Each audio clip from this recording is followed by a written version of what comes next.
Une nuit, un homme d'affaires est angoissé parce que la fraude fiscale de son entreprise a été découverte. Il envisage de fuir la Corée avant que la police ne le rattrape. Soudain, 3 hommes masqués arrivent et lui injectent calmement de la drogue. Il s'avère qu'il s'agit de détenus de la prison de Seongan et qu'ils font partie d'une puissante organisation criminelle qui tue pour de l'argent. Le lendemain matin, l'homme d'affaires est retrouvé mort d'une overdose et l'affaire est classée sans aucune indication de meurtre. Pendant ce temps, Son est un ancien policier condamné qui se trouve dans la même prison. Il a été condamné pour falsification de preuves et même pour corruption. On l'a surnommé la faucheuse car il réussit toujours à abattre sa cible. En raison de son caractère antipathique, il se lance immédiatement dans une bagarre dès qu'il descend du bus. À son insu, il vient d'entrer dans une prison où se côtoient de nombreux gangs régis par un puissant syndicat du crime. La nuit, il est immédiatement maltraité par ses colocataires et battu en permanence.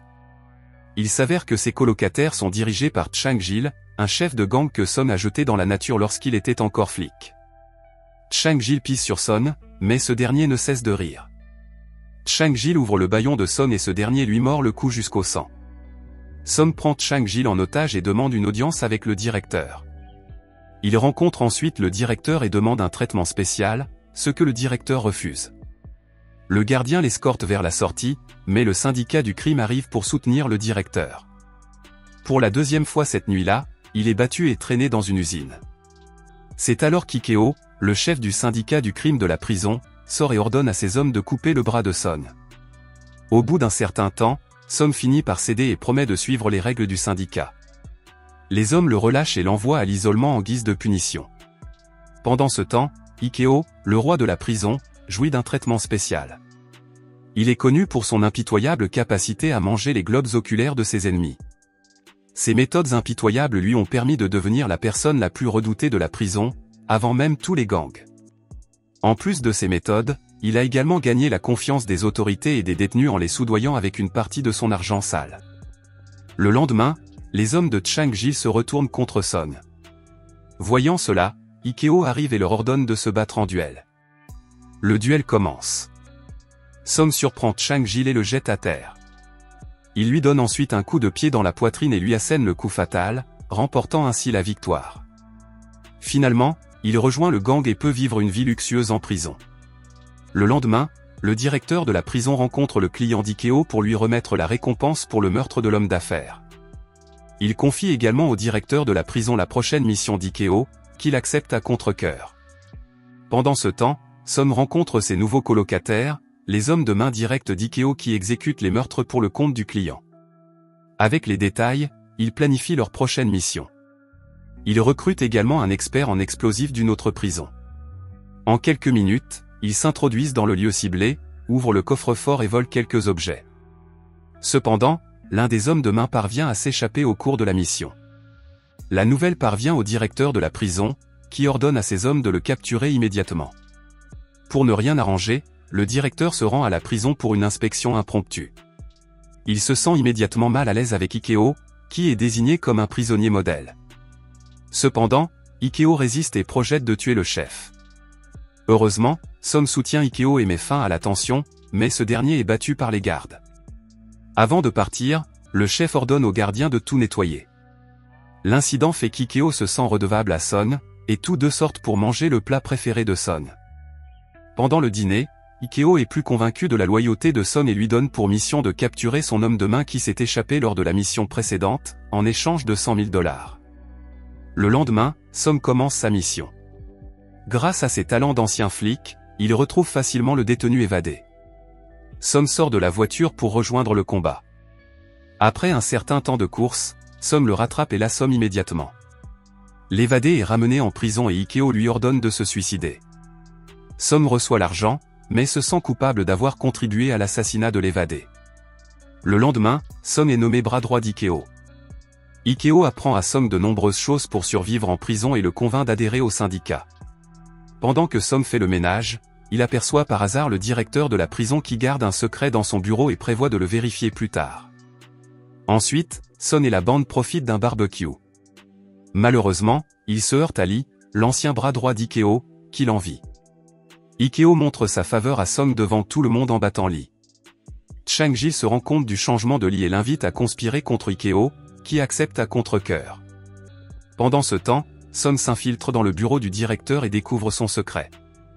Il s'avère que le directeur a conservé des preuves incriminantes d'Ikeo acceptant des missions de la part du client.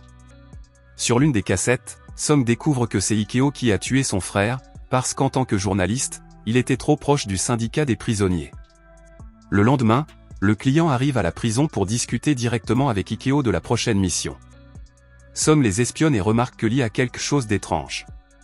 Il voit également Chang-Jil et ses hommes entrer dans la pièce. Il s'avère qu'aujourd'hui, Chang-Jil va s'allier à Ikeo pour prendre sa place en tant que roi de la prison. Pour commencer le combat, Ikeo jette un pot d'huile bouillante sur l'un des hommes de Chang-Jil et lui coupe le globe oculaire avec une cuillère. Ce faisant, il menace tous ceux qui le poursuivent. Sa réaction démoralise les hommes de Chang-Jil. Voyant cela, Chang-Jil s'excuse et se confesse en pleurant. Cependant, Chang-Jil s'approche furtivement et le poignarde dans le dos. Soudain, Song entre dans la pièce et sauve Ikeo une fois de plus. L'un après l'autre, les hommes de Chang-Jil sont terrassés par lui.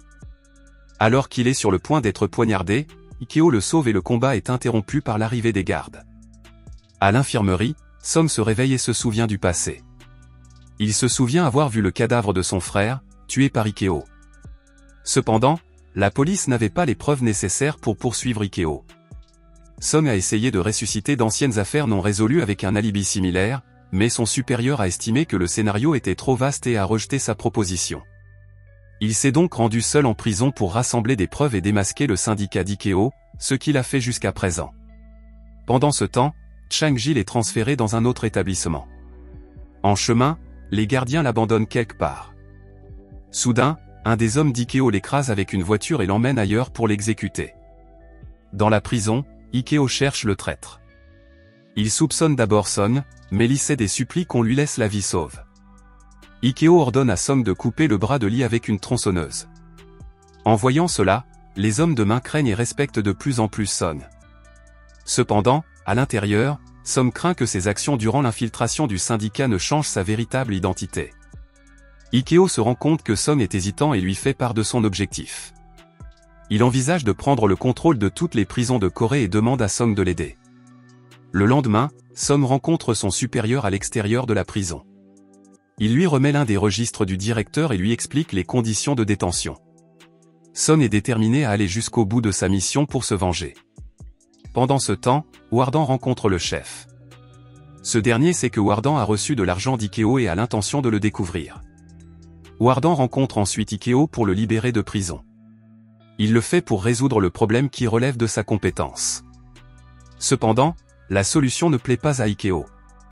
Il rejette la proposition et prévoit de tuer le chef lui-même.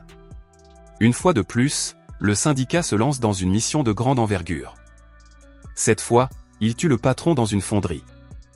Song s'éclipse et appelle son supérieur pour lui communiquer le plan de la mission et organiser une embuscade. La police se rend alors à la fonderie pour organiser l'embuscade. Ils entrent, mais ne trouvent rien de suspect à l'intérieur. Il s'avère qu'Ikeo a pris ses précautions et changé le lieu de rendez-vous.